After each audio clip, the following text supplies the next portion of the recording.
Hi സുഹൃത്തുക്കളെ, ഇന്നൊരു important സബ്ജക്റ്റാണ്.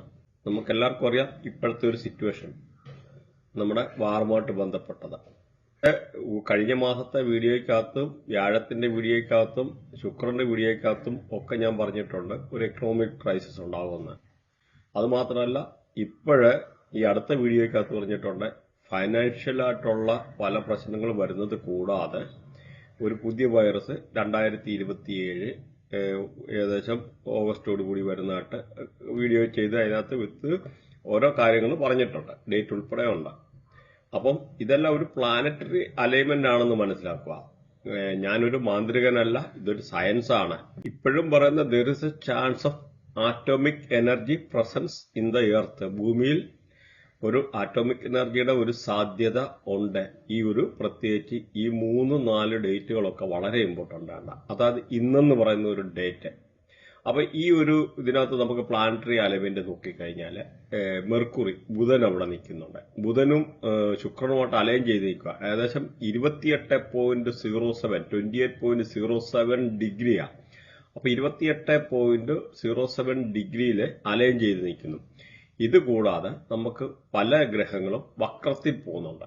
അപ്പൊ അതും കൂടെ വെരി ഇമ്പോർട്ടന്റ് ആണ്. അപ്പൊ അതുകൂടാതെ ഇതിന്റെ കൂടെ കണക്കാക്കേണ്ടത് ഈ ഒരു രാശി നിൽക്കുന്ന സൂര്യനുണ്ട്, രാഹുവുണ്ട്, പിന്നെ ശനിയുടെ രാശിയിലാണ് നിൽക്കുന്നതെന്ന് വിചാരിക്കണം. അതുകൂടാതെ നമുക്ക് മാസ്, ചൊവ്വ. അപ്പൊ നമുക്ക് ഇതിന്റെ ഓരോ ഇമ്പോർട്ടൻസ് കൂടെ നമുക്കിവിടെ അറിഞ്ഞിരിക്കണം. എന്തൊക്കെ എങ്ങനെ ഈ വരാനുള്ള പോസിബിലിറ്റി.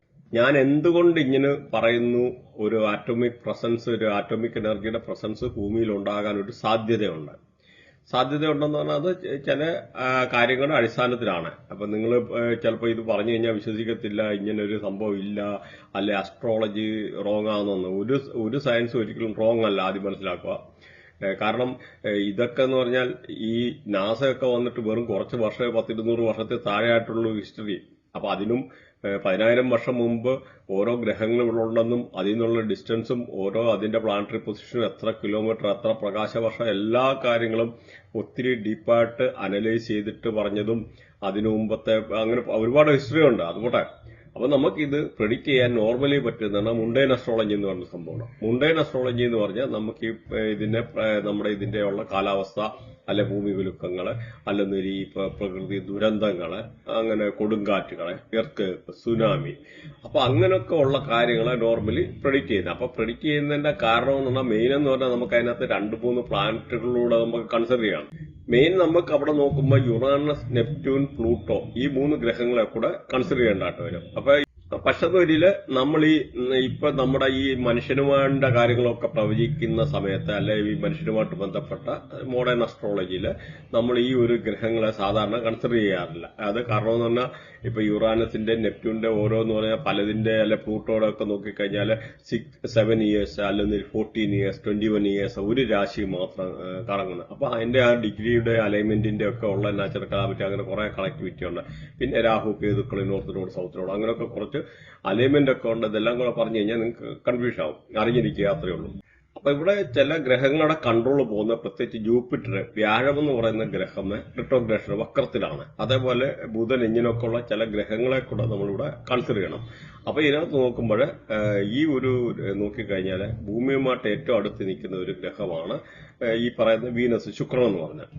അപ്പം ഈ ഒരു കണക്ടിവിറ്റി, ശുക്രന്റെ വീനസിന്റെ കണക്ടിവിറ്റി, അതായത് നമുക്ക് ദേവഗുരു, അസുരഗുരു എന്നൊക്കെ പറയേണ്ടതായിട്ടുള്ള പല കാര്യങ്ങളുണ്ട്. ഇവിടെ എന്ന് പറയുന്ന ഈ പ്ലാനറ്റുകൾക്കും തമ്മിൽ കുതന്ത്രങ്ങളുണ്ട്. ഏറ്റവും സൂക്ഷിക്കേണ്ട 2 വേറെ പ്ലാനറ്റ്, രാഹു എന്ന് പറഞ്ഞാൽ വളരെ ക്രൂക്കടാണ്. ശനിയും ക്രൂക്കടാണ്. ക്രൂക്കടെന്ന് പറഞ്ഞാൽ വക്രബുദ്ധി. അപ്പം ഈ ശനി ഡിസിപ്ലിന്റെ ഗ്രഹമാണ്, കാര്യമൊക്കെ ശരിയാണ്. പക്ഷെ ലോങ് ടൈമില് പല രീതിയിലുള്ള അനർത്ഥങ്ങളും കാര്യങ്ങളും കൊണ്ടുതരുന്ന ഒരു ഗ്രഹമാണ് ഈ ശനി എന്ന് പറയുന്നത്. അവിടെ രാഹു കൂടെ അലൈൻ ചെയ്തിരിക്കുക. അതായത് ഇപ്പൊ നോക്കുമ്പോൾ നമുക്ക് ഈ ഒരു പ്ലാനറ്ററി പൊസിഷൻ നോക്കിക്കഴിഞ്ഞാൽ അവിട്ടം നക്ഷത്രത്തില് അതായത് ശനിയാണ് അവിടുത്തെ നക്ഷത്ര ലോഡ്, അതായത് സ്റ്റാർ ലോഡ് എന്ന് പറഞ്ഞാൽ ശനിയാണ്. അതുകൂടാതെ ഇതിനകത്ത് വന്ന് നിൽക്കുന്ന ഗ്രഹങ്ങൾ ചൊവ്വായ, വീനസ്. അപ്പൊ ചൊവ്വ എന്ന് പറഞ്ഞാൽ അവിടെ ഫയറാണ്. ഫയർ എന്ന് പറഞ്ഞാൽ തീയാണ്, കത്തുന്ന സംഭവം. അപ്പൊ ഇതിന്റെ ഈ ഒരു പ്ലാനറ്ററി അലൈൻമെന്റ് നോക്കുമ്പോൾ രാഹു എന്ന് പറഞ്ഞാൽ വളരെ ക്രൂക്കറാണ്, വക്രബുദ്ധിക്കാരനാണ്, എക്സ്പാൻഡ് ചെയ്യുന്നതാണ്, ഉള്ളതിനെ ഇല്ലാത്തതായിട്ടുള്ള കാണിക്കുന്നത്, മൾട്ടിപ്ലൈ ചെയ്യും.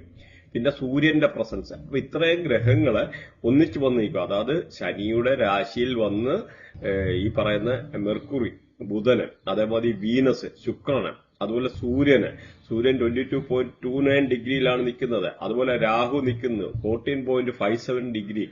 അതുപോലെ ഈ പറയുന്ന ചൊവ്വ നിൽക്കുന്നു. അപ്പം ഇങ്ങനെയുള്ള ഒരു ഇതും ഈ പറയുന്ന ഗ്രഹങ്ങളുടെ ഒരു കൺജസ്റ്റൻ പോയിന്റ്. അതുകൂടാതെ നമുക്ക് ഈ പറഞ്ഞ യുറാനസ്, നെപ്റ്റ്യൂണ് അതിന്റെ ഡിഗ്രി ഉൾപ്പെടെ ഇവിടെ കൊടുക്കുന്നുണ്ട്. അപ്പൊ ഇങ്ങനെ ഓരോ കാര്യങ്ങൾ നമ്മളിവിടെ കൺസിഡർ ചെയ്യേണ്ടതായിട്ട് വരും.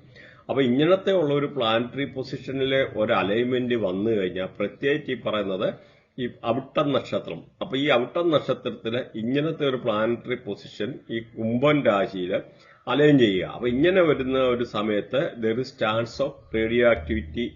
അതായത് ഇങ്ങനെ അതിന്റെ കാര്യങ്ങളൊക്കെ ഒരുപാടുണ്ട്. ഡീപ്പായിട്ട് പോയി കഴിഞ്ഞാൽ ചിലപ്പോൾ സാധാരണ ആൾക്കാർക്ക് മനസ്സിലാകുകയില്ല.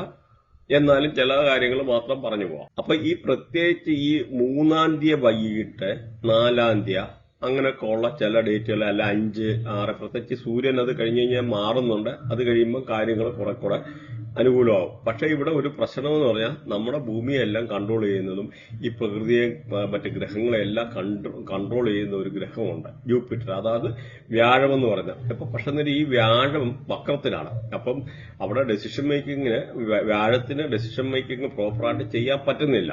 അതായത് വ്യാഴം വക്രത്തിലായതുകൊണ്ട് അതിന്റെ ആ ഫുൾ പവർ യൂസ് ചെയ്യുന്നില്ല. അപ്പൊ ഇവിടെ രാഹു ആക്ടിവേറ്റ് ആവും. അപ്പൊ രാഹു, ശനി, അപ്പൊ ഇങ്ങനെയൊക്കെ ഉള്ള പ്രകൃതിയിലും ഉള്ള പല രീതിയിലുള്ള മാറ്റങ്ങൾക്കും കാരണമാവും. പ്രത്യേകിച്ച് ചൊവ്വ എന്ന് പറഞ്ഞാൽ ഫയറി സൈൻ, അതായത് ദേഷ്യം, പിടിവാശി, ബ്ലഡ് എന്ന് പറഞ്ഞാൽ രക്തച്ചൊരിച്ചില്. പ്രത്യേകിച്ച് ആർമി, പോലീസ് ഓഫീസേഴ്സ്, അങ്ങനെയൊക്കെ ഉള്ള ഹയർ ഒഫീഷ്യൽസ് ഒക്കെ ആ ഒരു പ്രത്യേകിച്ച് ഈ ഒരു റേഡിയേഷനാണ്.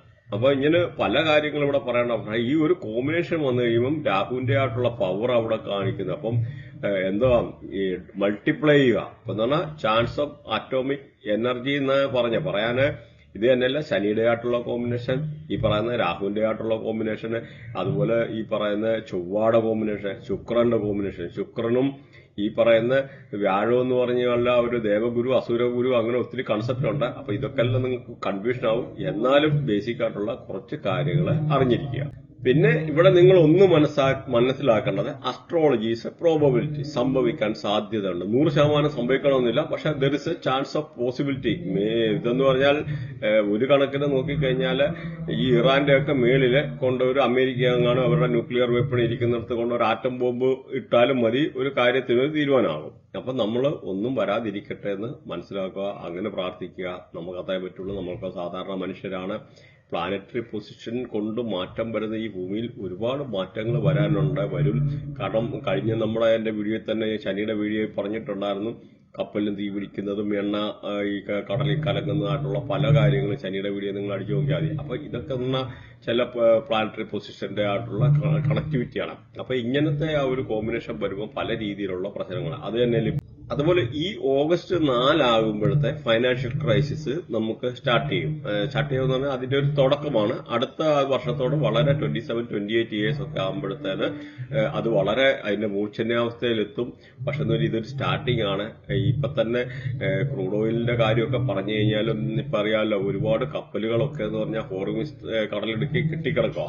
പക്ഷെ ഇറാന്റെ പെർമിഷൻ ഇല്ലാതെ അവിടെ നിന്ന് മൂവ് ചെയ്യാൻ പറ്റില്ല. അപ്പൊ ഇതുകൊണ്ട് ഇന്ത്യക്കാന്നെ പോലും സാധാരണ നമ്മുടെ ഒരു ഷോർട്ടേജ് വരാനുള്ള സാധ്യത ഒരു 3 മാസം അല്ലെന്നൊരു 75 days to 3 months നമുക്ക് സ്റ്റോറേജ് ഉണ്ട് വാട്ടർ. പക്ഷെ ഈ ഒരു സിറ്റുവേഷൻ നിന്ന് കഴിഞ്ഞാൽ ഫൈനാൻഷ്യൽ ആയിട്ടുള്ള പല രീതിയിലുള്ള പ്രശ്നങ്ങൾ വരാനുള്ള ഒരു പോസിബിലിറ്റി ഉണ്ട്. മോറോവർ എന്ന് പറഞ്ഞാൽ ഈ ഒരു സിറ്റുവേഷനിൽ ക്രൂഡ് ഓയിലിന്റെ പ്രൈസ് വെരി ഹൈ ആകാനുള്ള സാധ്യത, അങ്ങനെ കുറെ പോസിബിലിറ്റി ഉള്ള ഒരു സമയമായി 2027 എന്ന് പറയുന്നത്. അതൊരു തുടക്കം മാത്രമാണ്. പക്ഷെ 2028 അതിന്റെ ഞാൻ ഓൾറെഡി നമ്മുടെ പല വീഡിയോയിൽ പറഞ്ഞിട്ടുണ്ട്. ഫൈനാൻഷ്യൽ ക്രൈസിസും ഇതുണ്ടാകുന്നത് എടുക്കുന്നൊക്കെ പറഞ്ഞിട്ടുണ്ട്. പക്ഷെ ഇത് നിങ്ങൾ സീരിയസ് ആയിട്ട് എടുക്കുക എന്ന് പറഞ്ഞാൽ അസ്ട്രോളജി ഈസ് എ പ്രോബബിലിറ്റി, സാധ്യതയാണ്. അതുകൊണ്ട് നിങ്ങൾ പ്രിപ്പയർഡ് ആവുക ഇങ്ങനെയുള്ള സിറ്റുവേഷന്. അപ്പൊ അതാണ് നമുക്ക് remedy is better than cure എന്ന് പറഞ്ഞത്. അപ്പൊ ഇങ്ങനൊരു സിറ്റുവേഷൻ ഒക്കെ വരാനുള്ള സാധ്യത ഉണ്ടെന്ന് മനസ്സിലാക്കുക മാത്രമാണ് ഇവിടെ ചെയ്യേണ്ടത്. അതേപോലെ ഈ ഒരു സിറ്റുവേഷന് മാറ്റം വരണമെന്നില്ല. ഇനിയിപ്പോ ജൂപ്പിറ്റർ മാർച്ച് 11 വക്രത്തിൽ നിന്ന് സ്ട്രേറ്റ് നേർരേഖയിലാവും. ആ ഒരു സമയത്ത് ഇതിനൊരു മാറ്റം വരുമെന്ന് നമുക്ക് പ്രതീക്ഷിക്കാം.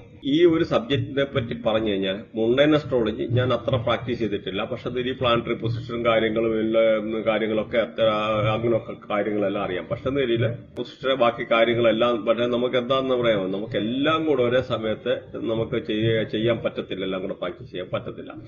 അപ്പൊ ഇതിനകത്ത് ഓൾറെഡി ഒരു ലേഡിയെ പറഞ്ഞിട്ടുണ്ട് 28-ാം തീയതി ഈ ഇറാനിലെ അറ്റാക്ക് ഉണ്ടാക്കാൻ. അതെന്ന് പറഞ്ഞാൽ നമ്മുടെ ഈ ഓരോ കാര്യങ്ങളും ഇറാന്റെ ഡേറ്റ് ഓഫ് ബർത്ത് അതായത് ഇറാന് സ്വാതന്ത്ര്യം കിട്ടിയ ഡേറ്റും അതുകൂടാതെ ഇന്നത്തെ പ്ലാനറ്ററി പൊസിഷൻ വെച്ചിട്ടാണ് ഇങ്ങനെ പറയാൻ പറ്റുന്നത് എന്ന് മനസ്സിലാക്കാം. അതേമാതിരി ഓരോ കാര്യങ്ങളും നമുക്ക് പറയാൻ പറ്റും, പ്രൊഡിക്ട് ചെയ്യാൻ പറ്റും. പക്ഷെ ഇത് more over astrology is A probability എന്നുള്ള രീതി വേണം കാര്യങ്ങൾ മനസ്സിലാക്കാൻ. ഇത് അതേമാതിരി ഒരു പ്രോബബിലിറ്റിയാണ്, സംഭവിക്കാനുള്ള സാധ്യത ഉണ്ട്. Anyway there is chance of എന്ന് പറഞ്ഞാൽ ഒരു ആറ്റോമിക് എനർജിയുടെ ഒരു സാന്നിധ്യം ഈ ഭൂമിയിൽ ഉണ്ടെന്നുള്ള കാര്യങ്ങളാണ് നിങ്ങൾ മനസ്സിലാക്കുന്നത്.